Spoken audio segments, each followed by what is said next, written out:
Bismillahirrahmanirrahim. Assalamualaikum warahmatullahi wabarakatuh. Para mahasiswa yang Bapak banggakan, marilah kita memulai perkuliahan kali ini dengan sama-sama berdoa terlebih dahulu. Bismillahirrahmanirrahim. Raditu billahi rabba wa bil islami dina wa bi Muhammadin nabiyya wa rasula amma ba'd. Baik, pertemuan sebelumnya kita sudah membahas tentang pengertian akhlak, kemudian sumber-sumber akhlak, nilai-nilai akhlak. Nah, sebelum kita masuk kepada jenis-jenis akhlak, mari kita murajaah terlebih dahulu materi yang sebelumnya. Di dalam pengertian akhlak, kita sudah mengetahui bahwa akhlak itu secara terminologi adalah tingkah laku seseorang yang didorong oleh suatu keinginan secara sadar untuk melakukan suatu perbuatan yang baik. Jadi akhlak itu merupakan dorongan yang timbul dalam hatinya yang tergerak untuk melakukan suatu perbuatan yang secara sadar dia melakukan perbuatan itu, perbuatan baik itu. Nah, artinya dia mengetahui bahwa perbuatan ini adalah perbuatan yang diperintahkan oleh Allah di dalam Al-Quran dan Sunnah. Dan kemudian dia melakukan itu sebagai apa? Sebagai bukti bahwa kita ini adalah hamba Allah yang mempunyai tugas untuk apa? Untuk melakukan segala perbuatan yang baik. Jadi tugas manusia itu sebagai abdun itu adalah berbuat baik, menyembah kepada Allah. Menyembah kepada Allah atau beribadah kepada Allah dalam bentuk-bentuk ibadah yang disyariatkan. Bentuk ibadah yang disyariatkan itu seperti sholat, puasa, zakat. Itu adalah perbuatan-perbuatan yang caranya atau tata caranya itu sudah diatur secara mutlak oleh Allah di dalam Al-Quran dan Sunnah. Artinya manusia ketika dia melakukan ibadah sholat, dia tidak bisa untuk menambah atau mengurangi ketentuan yang sudah mutlak. Jadi ibadah mahdhah, ibadah yang langsung hubungan terkait antara hamba dengan Tuhannya itu tidak bisa untuk dirubah caranya ataupun tata caranya.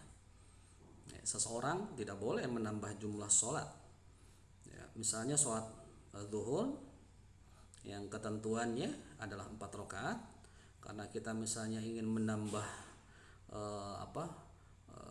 rakaatnya itu jelas itu bertentangan. Nah, itu yang disebut dengan bid'ah itu bid'ah di dalam ibadah yang tidak boleh.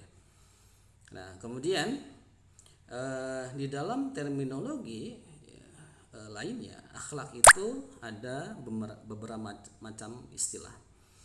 Ada moral, ada etika di dalam bahasa Inggris, kemudian ada perangai, ada tata kesusilaan. Yang kesemuanya merujuk kepada segala tingkah laku manusia. Nah, yang membedakan antara akhlak dengan unsur-unsur yang lainnya, dengan moral, dengan etika, dengan kesusilaan adalah parameternya. Jadi parameter itu ukuran. Sejauh mana seseorang itu melakukan perbuatan yang disebut dengan akhlak, dan sejauh mana seseorang itu melakukan perbuatan yang kemudian disebut dengan moral atau etika. Itu tergantung parameternya. Ukuran yang diambilnya. Kalau akhlak jelas perbuatan yang dihasilkan dari cara ibadah dengan benar. Jadi seseorang yang beribadah dengan benar kepada Allah, maka itulah yang akan melahirkan akhlak. Jadi apa? Jadi akhlak itu parameternya adalah Quran dan Sunnah. Ini berbeda dengan ukuran moral atau etika. Moral dan etika itu adalah konsensus atau kesepakatan yang berlaku oleh masyarakat di daerah tertentu. Karena kesepakatan yang berlaku di daerah itu, maka jelas ini secara normatif akan berbeda dengan daerah-daerah yang lainnya. Kemarin Bapak mencontohkan tentang bagaimana ketika misalnya seorang yang berjamaah menggunakan kopea, Karena dia adalah santri, kemudian peraturan di masyarakat pesantren atau di pesantren itu ketentuan santri harus menggunakan kopiah ketika sholat berjamaah, maka ini bagian dari apa? Maka bagian dari konsensus. Nah, berbeda ketika misalnya santri itu tidak sholat berjamaah di pesantren, ketika dia liburan di masjid di daerahnya, di rumahnya, kemudian dia tidak pakai kopiah. Nah, ini tidak ini jelas berbeda, karena konsensus yang muncul di pesantren dengan konsensus yang muncul di masyarakat itu jelas berbeda. Walaupun pada umumnya ya kita melaksanakan sholat tanpa atau dengan menggunakan kopiah itu tidak menjadi syarat syahnya sholat, tetapi ada ketentuan-ketentuan etik ya. Etika itu keseragaman. Kalau di pesantren ya jelas gitu kan, santri dididik untuk apa? Untuk bisa mengikuti aturan-aturan sebagai bagian dari tanggung jawab mereka sebagai santri untuk mengikuti peraturan itu, maka mereka seharusnya, bahkan ada yang menerapkan itu sebagai kewajiban. Nah, demikian. Nah, kemudian ya di dalam Di dalam pembahasan yang kemarin kita sudah mendiskusikan tentang nilai-nilai akhlak. Ada nilai akhlak ya, atau nilai hubungan kita dengan Allah, hablum minallah. Kemudian bagaimana nilai hubungan kita dengan manusia? Ya, jadi hablum minan nas, dan hablum dan nilai hubungannya dengan diri sendiri atau hablum minan nafs. Dan yang terakhir adalah bagaimana kita mempunyai akhlak kepada kepada lingkungan kita. Hablum minal alam. Nah, itu nilai-nilai akhlak. Jadi akhlak kita itu tidak boleh dibatasi hanya akhlak kita kepada Allah, akhlak kita kepada manusia. Akhlak kepada Allah adalah bagian dari posisi kita sebagai abdun, sebagai hamba, untuk menyembah, merendahkan diri kita, meyakini bahwa kita adalah hamba yang tidak bisa untuk berlaku angkuh dan sombong di hadapan Allah. Kita merunduk. Ya, bukti ketundukan dan kepatuhan kita kepada Allah itu ada dalam sujud ketika sholat. Sujud di dalam sholat itu adalah simbol yang bagaimana kita ini adalah hamba yang rendah di hadapan Allah. Jadi itulah ya bagaimana kita memaknai ibadah kita kepada Allah yang seharusnya kita tunjukkan dengan totalitas ya, totalitas yang tinggi, bahwa ibadah-ibadah itu dilakukan hanya ya atau sesuai dengan apa yang Allah perintahkan. Nah, yang kemudian akhlak kita kepada manusia, akhlak kita kepada sesama. Jadi ibadah itu tidak ansih ibadah kepada Allah, tetapi ibadah kepada manusia. Seperti bagaimana kita membina ya hubungan yang baik dengan manusia, ya, kita menolong ya manusia yang membutuhkan, kemudian kita peduli kepada orang-orang yang misalnya terdampak bencana, dan banyak orang-orang yang di luar sana yang menanti uluran tangan kita. Dan itulah gitu kan fungsi kita sebagai khalifah. Untuk apa? Untuk menjadi manusia yang bisa mengolah ya, bumi ini, yang bisa mengolah alam ini, untuk bisa untuk bisa berhubungan ya, yang baik, yang sinergis antara manusia dengan manusia yang lain. Kemudian kita harus mengenal diri kita sendiri. Ya. Diri kita ya, kebutuhan diri kita itu kita sendiri yang mengetahuinya. Kalau kita merasa capek, tentu kita yang akan merasakan kalau kita ini capek. Kalau misalnya kita butuh istirahat, kita sendiri yang mengetahui tentang keadaan tubuh kita. Jadi Jadi hak tubuh kita juga mempunyai hak yang harus kita penuhi hak-hak itu. Jadi kalau kita merasa capek diri mencapai titik bahwa ada lelah, ada jenuh, ada capek, maka lakukanlah pemenuhan hak-hak itu dengan misalnya kalau capek istirahat, kalau kita haus kita minum, kalau kita lapar kita makan. Itulah ya. Kemudian hubungan kita dengan lingkungan. Ya, lingkungan adalah alam sekitar kita yang harus kita harus kita jaga. Ya, kita dibolehkan Allah memberikan segala sesuatu di alam ini untuk untuk dimanfaatkan oleh manusia. Nah, memanfaatkan ini ya ada kalanya manusia menunjukkan sifat congkak, menunjukkan sifat kerakusan. Ya, mengambil sesuatu dari alam tanpa memikirkan bagaimana dampak sosial dampak alamnya. Maka ketika misalnya kita membangun manusia modern sekarang membangun bangunan-bangunan tanpa melihat bagaimana dampak analisis sosialnya atau amdalnya, dampak lingkungannya, yang jelas itu nanti akan berimplikasi kepada sosial masyarakat. Nah, itu sudah diperlihatkan saat ini.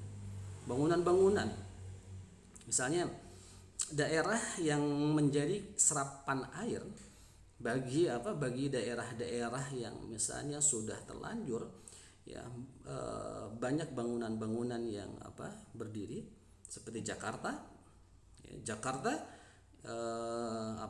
Daerah langganan banjir. Ibu kota itu persoalan dari dulu sampai sekarang adalah persoalan banjir salah satunya ya. Selain soal kepadatan penduduk adalah soal banjir sampai sekarang. Nah, kita tahu ada daerah-daerah atau kota-kota yang melingkupi Jakarta. Ada Bogor.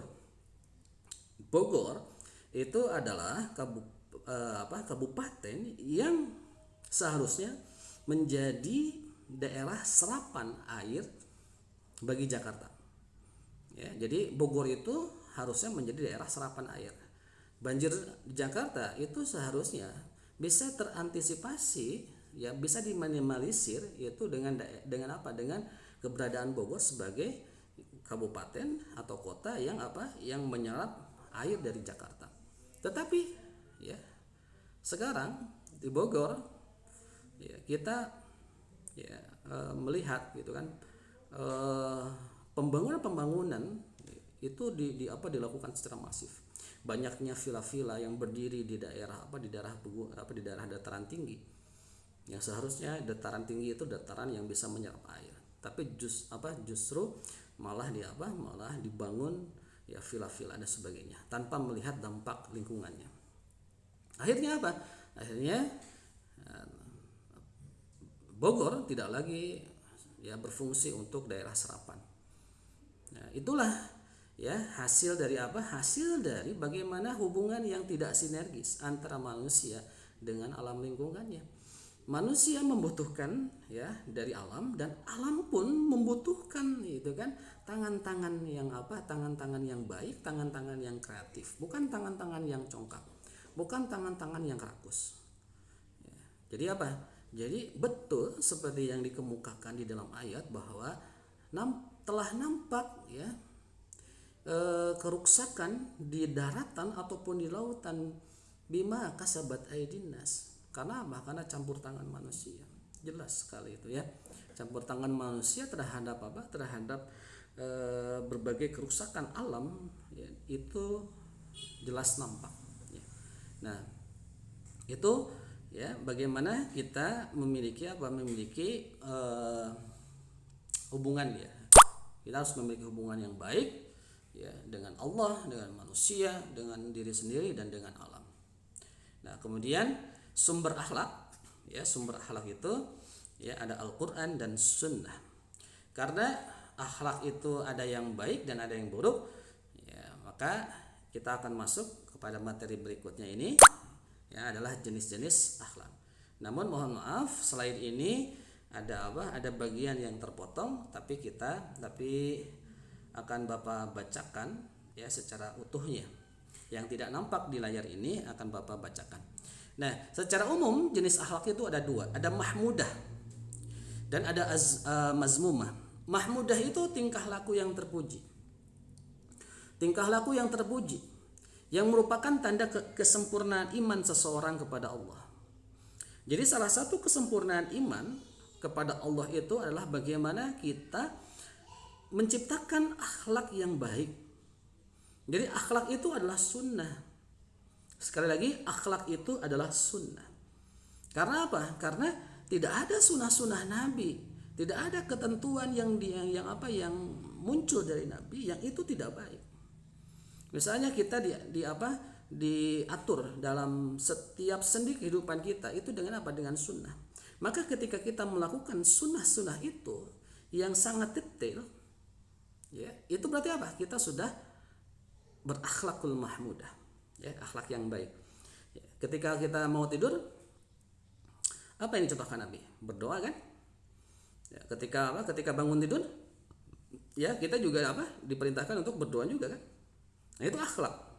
Ketika kita melakukan itu, maka kita sudah mengikuti sunnah Nabi, maka itu akhlak. Kemudian kita mau ke kamar mandi, ada doanya juga kan? Kemudian bahkan diatur langkah kakinya. Kita masuk dengan langkah kaki kiri dengan doa. Dan ketika selesai aktivitas di kamar mandi, kita keluar, kita pun diperintahkan untuk berdoa dan kakinya pun diatur melangkah keluar dengan kaki kanan. Terus ya sampai kita kemudian selesai beraktivitas seharian itu dan kita mau tidur kembali, semuanya diatur. Jadi sebetulnya hanya di dalam ajaran Islam, ya, umatnya itu diatur, ya, sedemikian rupa sehingga kita sesuai dengan sunnah Nabi dan sesuai dengan akhlak Nabi, maka itulah itu kan yang disebut dengan akhlak mahmudah kalau kita melakukan itu. Kemudian yang kedua, ada yang disebut dengan mazmumah, akhlak yang tercela, ya, atau tingkah laku yang tercermin, ya, di dalam kehidupan, dalam diri manusia yang cenderung melekat dalam bentuk yang tidak menyenangkan orang lain. Ya, jadi di sini tambahannya ya, karena yang muncul di layar ini sampai kata cenderung. Ya, jadi saya bacakan, akhlak mazmumah adalah tingkah laku yang tercermin pada diri manusia yang cenderung melekat dalam bentuk yang tidak menyenangkan orang lain. Jadi akhlak juga tingkah laku. Akhlak mazmumah juga tingkah laku yang tercermin, tetapi kecenderungannya itu pada perbuatan-perbuatan yang tidak menyenangkan orang lain. Nah, ini kan bisa yang tidak menyenangkan pada orang lain itu kan bisa diturunkan lagi. Ya, contoh-contohnya misalnya berbuat zalim. Ya, misalnya ngebully yang sekarang banyak dilakukan oleh orang, ngebully. Kemudian kalau di pesantren seringkali santri dengan yang lainnya itu mengambil hak orang lain atau mencuri. Ya, mencuri. Nah, jadi Jadi itu termasuk kepada akhlak yang tercela, akhlak yang harus kita jauhi. Ya, jadi secara umum ada jenis-jenis akhlakul mahmudah, akhlak yang terpuji, dan akhlak mazmumah, akhlak yang tercela. Selanjutnya, ya, ada faktor-faktor yang mempengaruhi akhlak. Jadi akhlak itu bisa ada selain dari cara ibadah kita yang benar. Ya, akhlak dalam pengertian tingkah laku itu disebabkan beberapa faktor. Pertama, insting. Ya, Jadi insting itu apa? Insting itu tabiat yang dibawa manusia sejak lahir.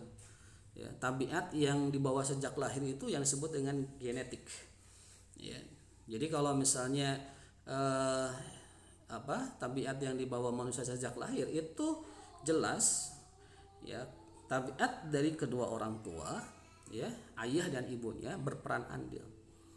Ya, kemudian ada faktor keturunan, berpindahnya sifat-sifat orang tua kepada anak. Nah, ini hati-hati ya. Walaupun ya, umumnya mahasiswa semester ini belum ada yang menikah.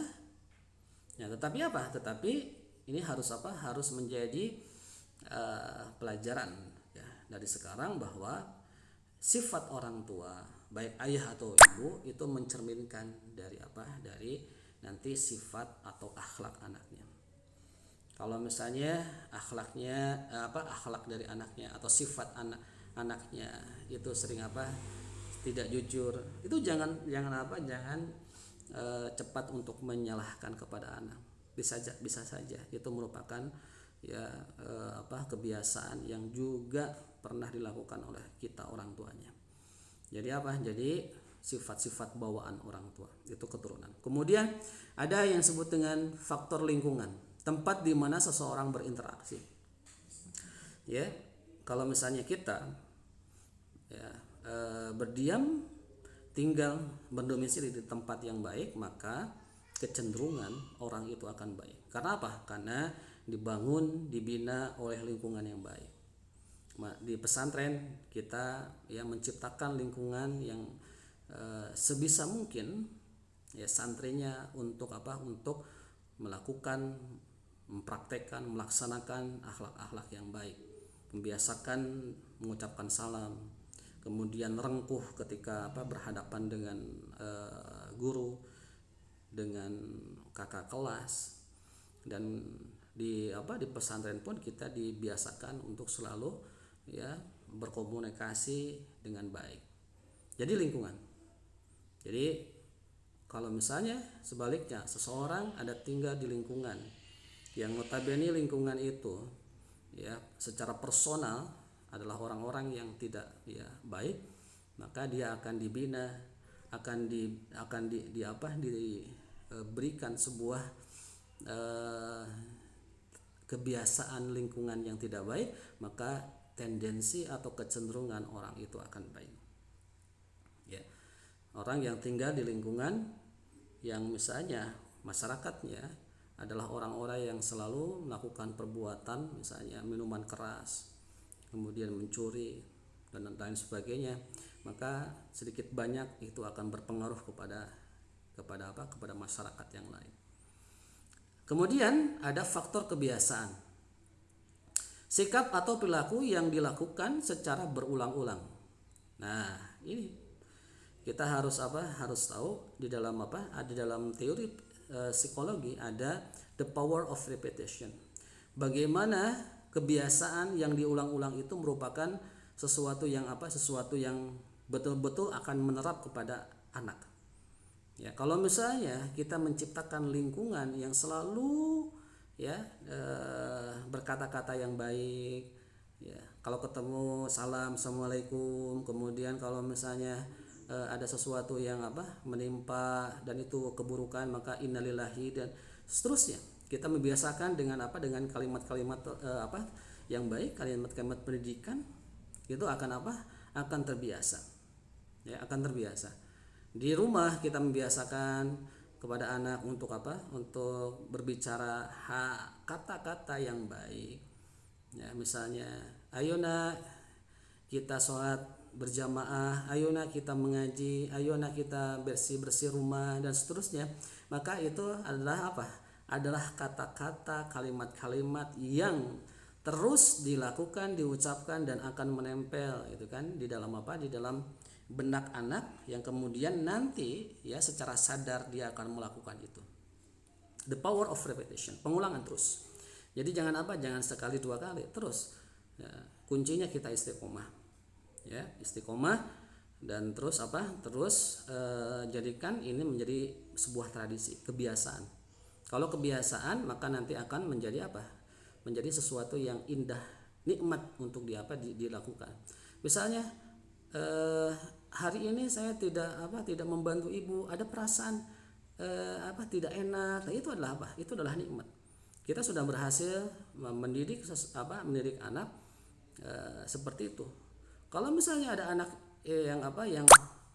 yang tidak apa-apa, maksudnya yang tidak merasa diri bersalah ketika orang tuanya bersih-bersih rumah, kita justru malah duduk manis, tidak membantu, tetapi tidak ada perasaan apapun. Nah, itu berarti kita belum bisa menciptakan situasi lingkungan di dalam rumah untuk membentuk karakter anak, untuk membentuk akhlaknya kepada anak. Kemudian di bawahnya Setelah kebiasaan itu ada pendidikan. Ya. Pendidikan baik formal ataupun non formal ya di dalam belajar. Jadi pendidikan itu apa? Itu sesuatu yang dibutuhkan oleh kita, oleh manusia. Manusia, mohon maaf ya, rendah apapun itu pasti perlu pendidikan. Manusia yang misalnya berasal dari keluarga yang misalnya orang tuanya hanya lulusan, mohon maaf ya, SD atau SMP, itu pasti ya akan memberikan apa? Akan memberikan sesuatu yang terbaik ya, kepada anaknya. Anaknya tidak ayahnya tidak menginginkan kalau anaknya itu seperti ayahnya. Cukup sampai SD atau cukup sampai SMP, pasti akan memberikan pendidikan yang terbaik. Harus lulus, bahkan lulus S3 misalnya. Itu karena apa? Karena fitrah. Ya tidak ingin generasi selanjutnya itu ya mendapatkan sesuatu yang sama seperti orang tuanya. Pasti akan selalu mendorong anaknya untuk untuk lebih maju lagi ya, belajar di level lembaga yang lebih tinggi lagi ya. Tidak boleh melihat bagaimana ya ayahnya dulu ya belajar misalnya hanya sampai SD. Sama juga dalam hal-hal yang lain ya, orang tua pasti akan memberikan yang terbaik. Jadi insting, keturunan, lingkungan, kebiasaan dan pendidikan itu adalah faktor-faktor yang bisa mempengaruhi ya akhlak seseorang atau karakter seseorang. Nah, untuk materi tentang Untuk materi tentang akhlak dan ruang lingkupnya, ini sebetulnya adalah materi lanjutan dari minggu kemarin, dan untuk minggu depan kita sudah masuk kepada kelompok ya untuk berdiskusi, dan silahkan mempersiapkan kelompok 1 untuk presentasi minggu depan ya, materinya sudah ada di dalam RPKPS. Silahkan buat ya makalah yang bagus, makalah yang sesuai dengan kaidah ilmiah. Nanti itu akan menjadi penilaian kelompok. Kalau makalahnya bagus, sumber-sumbernya juga banyak, itu akan memberikan ya nilai ya yang bagus pula. Tentunya nanti semua anggota akan mendapatkan nilai yang sama untuk nilai kelompok ya, nilai makalahnya. Tetapi nanti untuk nilai tugas mandiri atau presentasi ya, itu sangat mungkin untuk berbeda, karena tergantung dari para presentator menguasai materi ya dalam proses diskusi. Untuk sekarang ya sampai di sini dulu, dan kita bisa mengembangkan materi ini dengan diskusi. Silahkan para mahasiswa menyampaikan pertanyaannya, dan mahasiswa yang lain boleh untuk merespon ya. Demikian dari Bapak, terima kasih. Hasbunallah wa ni'mal wakil. Assalamualaikum warahmatullahi wabarakatuh.